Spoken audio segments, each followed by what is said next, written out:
Hello again, everybody. I'd like to begin by saying that the opposition has raised several important questions that I will address in depth during this rebuttal. The opposition starts off with its concern that a vegetarian diet could lead to the devastation of mankind as we know it. However, the argument he uses just shows that the pesticides used on some farms are bad, something that I personally agree with, but this does not prove that being a vegetarian itself is bad. That is why there are many sustainable farms around the world that often rely upon alternative pest control methods such as habitat manipulation, biological control, and use of pest-resistant plant varieties. In fact, on many farms, chemical pesticides are excluded from production entirely. Furthermore, the opposition states that plants feel pain as well as animals, and therefore it is not more ethical to choose to eat any one of them. Although I couldn't find the Harvard research that the opposition cites that plants feel pain, according to the research done by the scientists at the organization PETA, since plants have no central nervous systems, nerve endings, or brains, there is no reason to believe that plants actually do feel pain. But even if the opposition's Harvard findings are accurate, being a vegetarian would still lead to less pain and death in the world. The reason being that the vast majority of grains and legumes raised today are used as feed for cattle.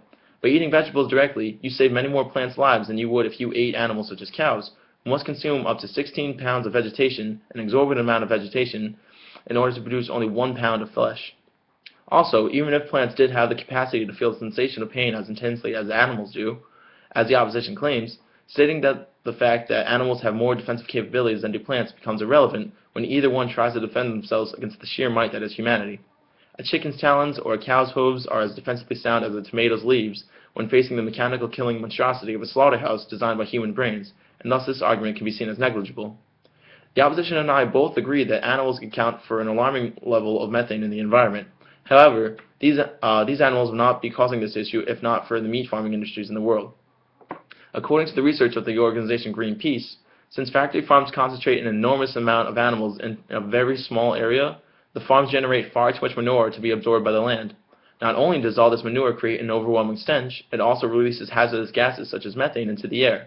Therefore, if the world made the more ethical choice to be vegetarian, these livestock animals would not be gathered onto these highly concentrated farms, and their methane levels wouldn't reach such dangerous levels that it would be damaging to the environment.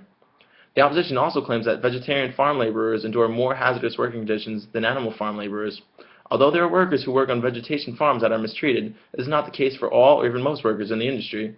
Furthermore, it is the case that the health conditions that the opposition is referring to are issues that are particular to farms that use pesticides, which is why I advocated only eating vegetation from sustainable farms that don't use pesticides at the beginning of my speech.